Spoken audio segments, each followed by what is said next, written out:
On la voit d'abord à travers une lumière brûlée couleur, fièvre des yeux sombres, qui ne cligne presque pas, une bouche qui promet l'absolu, et ce visage qui a l'air de dire oui à tout à l'amour, au danger à la nuit.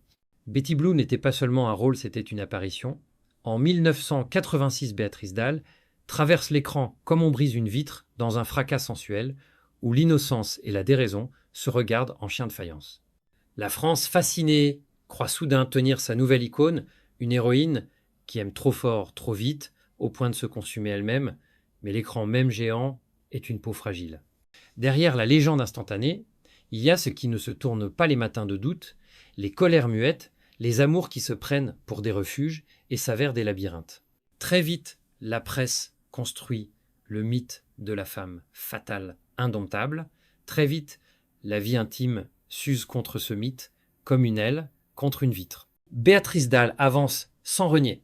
Aucune tempête, assume les zones dangereuses, les liaisons qui inquiètent, les fidélités impossibles, les fidélités à soi qui coûtent cher. Elle dit tout haut ce que d'autres camouflaient, et sa liberté devient une rumeur que l'on confond avec une condamnation. Alors que s'est-il passé pour que la jeune femme qui incarnait le vertige de l'amour devienne aux yeux du public la passagère clandestine de ses propres ténèbres? Est-ce la violence du regard des autres, cette curiosité qui, sous couvert d'admiration, réclame un tribut de chair? Est-ce la fatalité d'un personnage trop grand pour la vie réelle qui vous colle à la peau comme un parfum qu'on ne parvient plus à laver? Ou bien la logique intime d'une âme qui demande tout et qui, lorsque tout ne vient pas s'abîme dans le manque, il y a des destins que l'on raconte en réussite film après film tapis rouge, après tapis rouge. Le sien s'écrit aussi dans les interstices là où l'amour rêve de sauver et finit par perdre là où l'on cherche une maison et l'on ne trouve qu'un campement. Le scandale attire toujours les projecteurs.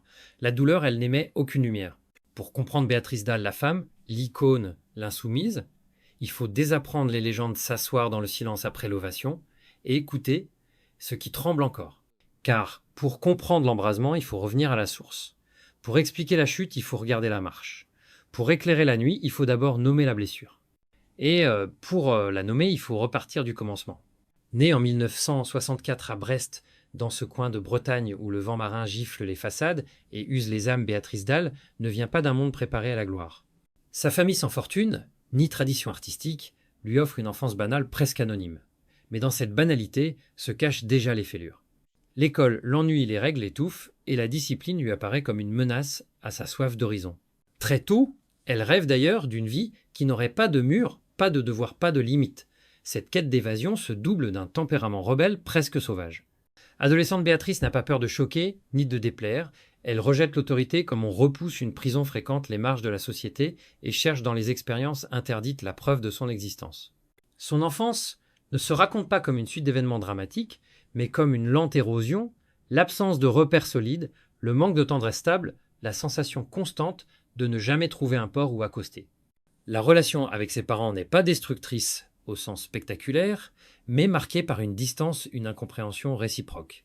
Elle ne se reconnaît pas dans les valeurs d'une vie rangée, eux ne comprennent pas cet enfant qui préfère brûler les étapes plutôt que d'apprendre la patience. Cette dissonance installe en elle une solitude de fond, une impression de n'être comprise de personne sentiment, qui rejaillira plus tard dans ses amours passionnels et chaotiques. Très jeune, elle découvre aussi le pouvoir de son visage, de son regard sombre. Dans les rues de Brest, on la remarque déjà, elle dégage une force magnétique, une allure qui attire et inquiète à la fois. Mais cette beauté, loin de la protéger, la pousse, souvent, vers des rencontres hasardeuses, des liens précipités, où le désir prend la place du refuge qu'elle n'a jamais eu. C'est dans ce terreau instable que s'enracine le destin de Béatrice Dalle. Une enfance sans drame éclatant mais emplie de manque, une adolescence de défis et d'insoumission, un besoin viscéral de liberté qui s'accompagne d'un vertige, celui de n'avoir jamais appris à se poser. Ainsi se dessine le portrait d'une femme qui cherchera toute sa vie dans l'amour, dans l'art, dans la transgression, la maison qu'elle n'a jamais trouvée dans son enfance. Car pour comprendre l'embrasement qu'elle deviendra plus tard, il faut voir cette flamme originelle, une petite fille qui refusait de s'asseoir dans la classe, une adolescente qui voulait faire sauter les verrous du monde, une jeune femme, prête à se perdre plutôt que de se soumettre. Quand Béatrice Dalle arrive à Paris au début des années 1980, ce n'est pas avec un plan de carrière bien tracé, mais avec une insouciance brute. Elle fait quelques petits boulots, pose pour des photographes, fréquente des milieux où l'art et la marginalité se croisent. Rien ne la destine encore à devenir une star. Et pourtant, son visage attire l'attention, il y a dans son regard un mélange de vulnérabilité et de défi qui fascine. Ce magnétisme singulier finit par la conduire devant une caméra. En 1986, tout bascule. 37-2-2, le matin-film de Jean-Jacques Bénesse, sort en salle. Le rôle de Betty, jeune femme excessive et amoureuse jusqu'à la folie, devient instantanément mythique. Le public croit voir sur l'écran non pas un personnage, mais la vérité nue d'une actrice qui se confond avec son rôle. Dahl n'interprète pas Betty, elle est Betty. Cette identification absolue lui apporte la célébrité immédiate, mais aussi un fardeau impossible à déposer. Car qui pourrait jamais vivre, après avoir incarné le fantasme collectif d'un pays entier, la presse s'enflamme, couverture de magazines, interviews en cascade, fascination pour cette femme qui incarne le désir et la destruction. À Cannes, son nom circule déjà comme celui d'une icône sulfureuse. Elle devient en un seul rôle la figure d'une génération qui cherche à briser les carcans. On lui prédit une carrière internationale, on la compare à Brigitte Bardot, à Jeanne Moreau, à toutes celles qui ont fait vaciller l'écran. Mais derrière la vitrine flamboyante, le sol est friable. Béatrice Dalle ne trouve pas dans ce succès fulgurant la stabilité que d'autres y cherchent. Elle refuse les compromis déclines des propositions trop sages, choisit des projets marginaux, parfois obscurs. Loin de l'ascension linéaire qu'espérait l'industrie sa carrière, devient un labyrinthe. Elle alterne films d'auteur et productions moins marquantes, tourne autant avec des cinéastes exigeants qu'avec des réalisateurs oubliés. Sa filmographie ressemble à elle, imprévisible heurtée, indocile. Les journalistes, eux, ne cessent de brouiller la frontière entre son rôle et sa vie. Chaque apparition publique est scrutée comme si elle confirmait ou démentait le mythe de Betty. Chaque parole devient une provocation. On célèbre sa franchise autant qu'on la lui reproche. Très vite, le public associe son image avec ses excès de beauté, de liberté, de colère. La gloire n'apporte pas de refuge, seulement une cage dorée, où l'on réclame d'elle la même fièvre que sur l'écran. Ainsi se construit la gloire illusoire de Béatrice Dalle. L'actrice que l'on a sacrée muse du cinéma français se débat déjà contre un rôle trop vaste pour elle, un rôle qui dévore la femme derrière l'icône. Et tandis que ses films suivants peinent à retrouver l'éclat de Betty Blue, sa vie intime commence à attirer plus de curiosité que ses choix artistiques. C'est alors qu'entre en scène un autre protagoniste, l'amour sous ses formes les plus incandescentes et les plus destructrices. Dans la vie de Béatrice Dalle, l'amour n'a jamais été une parenthèse douce. C'est une tempête, une arène, où la passion se confond avec le risque. Dès ses premières histoires, elle recherche dans l'autre non pas une sécurité, mais une intensité qui frôle le gouffre. Et comme souvent les flammes qui brûlent le plus fort, consumant aussi le plus vite. Son premier mariage avec le musicien Jean-François Dalle, dont elle gardera le nom, en est un exemple. L'union paraît prometteuse, l'image d'une artiste bohème unie à un créateur. Mais très vite l'idylle se fissure, incompréhension, divergence, impossibilité de partager un quotidien stable. L'amour s'achève dans le fracas, laissant derrière lui un nom qui deviendra pourtant indissociable de sa carrière. Ce mariage, plus qu'une fondation, fut un prélude, une annonce du chaos à venir. Car Béatrice Dalle attire les relations extrêmes, les liaisons qui intriguent, qui inquiètent même. Sa beauté magnétique et son refus de l'ordre bourgeois séduisent des hommes tout aussi marginaux. Parmi eux, certains ont un passé trouble d'autres, un avenir barré par les barreaux. L'actrice n'hésite pas à aimer des hommes emprisonnés à clamer haut et force sa fidélité à ceux que la société a rejetés. Elle va jusqu'à épouser en 2005 un détenu incarcéré pour des crimes violents. Aux yeux du public, c'est l'incompréhension totale. Pourquoi une femme libre, célèbre, respectée dans le cinéma d'auteur choisirait-elle de lier sa vie à un criminel ? La réponse se trouve dans sa quête éperdue d'absolu. Pour Dalle, aimer n'a jamais été une question de raison mais de vérité. Elle ne cherche pas l'homme convenable mais celui qui lui renvoie l'écho de son propre vertige. Dans ses relations, elle rejoue le drame de Betty, aimer comme si chaque baiser pouvait être le dernier aimé jusqu'à l'épuisement, aimer même ce qui détruit. Ses choix amoureux révèlent une fidélité paradoxale. Elle reste fidèle à l'idée que l'amour doit être extrême quitte à y perdre sa réputation, sa tranquillité, parfois même sa dignité. Ces passions tumultueuses ne se déroulent pas dans l'ombre, elles nourrissent la chronique People et alimentent les gros titres. Les médias la réduisent à ses excès sentimentaux et ses confidences franches, souvent crues, amplifient cette image. Mais derrière le scandale se cache une douleur plus profonde, celle d'une femme qui n'a jamais trouvé dans son enfance un socle stable et qui tente désespérément de transformer ses amours en abri. Chaque relation est une tentative de bâtir une maison, mais chaque maison s'écroule sur elle. Ce cycle infernal, Béatrice Dalle le traverse sans chercher à se justifier. Elle revendique ses choix, refuse de s'excuser de ses fidélités improbables. Pourtant, ses amours l'enferment peu à peu dans une spirale, plus le public la juge plus, elle se radicalise dans ses engagements. Plus on lui demande d'être raisonnable, plus elle choisit la folie d'aimer envers et contre tout. L'histoire intime de Béatrice Dalle est donc moins une succession de romances qu'un long duel avec l'idée même de l'amour. Pour elle, aimer, c'est combattre. C'est affronter les regards réprobateurs, défier les normes, mettre son corps et son cœur dans la balance. Ces relations, loin de l'apaiser, prolongent le tumulte qui l'habite depuis l'enfance. Et chacune d'elles, au lieu de l'ancrer, la rapproche un peu plus du bord du gouffre. Ainsi, l'amour qui aurait pu être une planche de salut devient un champ de bataille. Un champ où l'actrice, fascinante et vulnérable, avance sans armure, avec pour seule arme une démesure, qui finit toujours par se retourner contre elle. C'est au croisement de ces passions impossibles que s'annonce la suite, le moment où la fiction et la vie basculent ensemble dans la tragédie. La trajectoire de Béatrice Dalle, jusque-là marquée par des amours tumultueuses et des choix audacieux, atteint un point de non-retour au tournant des années 1990 et 2000. Ce qui n'était jusque-là qu'un parfum de scandale devient un ouragan public. Les journaux, déjà friands de ces confidences provocatrices, découvrent alors un matériau inépuisable, ses addictions, ses colères, ses fréquentations sulfureuses. Ce n'est plus seulement l'actrice de Betty Blue qu'on commente, mais la femme emportée dans une spirale. Les révélations se succèdent, consommation de drogue dure soirée, où l'excès devient la norme, provocation assumée dans les interviews. Béatrice Dalle-Loindenier confirme avec une désarmante sincérité. Elle parle de ses expériences sans détour, admet ses dérives, revendique son droit à vivre hors des codes. Mais cette franchise, qui devrait susciter le respect, se retourne contre elle. La presse la caricature en héroïne de la décadence. Le public oscille entre fascination morbide et dégoût affiché. À cette image déjà instable s'ajoutent ses liaisons avec des hommes incarcérés. Elle rend visite à des prisonniers, tombe amoureuse, épouse même l'un d'eux. La France s'interroge: que vient faire une actrice célébrée dans ces couloirs sombres où résonnent des crimes violents? Les médias transforment ses choix en spectacle, dressant le portrait d'une femme attirée par le danger complice des marges. Le scandale enfle, d'autant plus que Béatrice Dalle refuse d'adopter la posture de la victime ou du repentir. Elle assume. Elle sourit même parfois en jetant à la figure de ses détracteurs. Oui, et alors, le cinéma lui paie le prix de ses remous. Les rôles se raréfient, les producteurs hésitent à associer son nom à des projets d'envergure. Ce qui aurait pu être une carrière internationale s'effiloche en opportunités manquées. Pourtant, quelques cinéastes fidèles continuent de voir en elle un talent brut, une intensité rare. Mais l'opinion publique ne distingue plus l'actrice de la persona scandaleuse. On attend d'elle les excès de Betty, on guette ses faux pas comme on lirait les chapitres d'un feuilleton dramatique.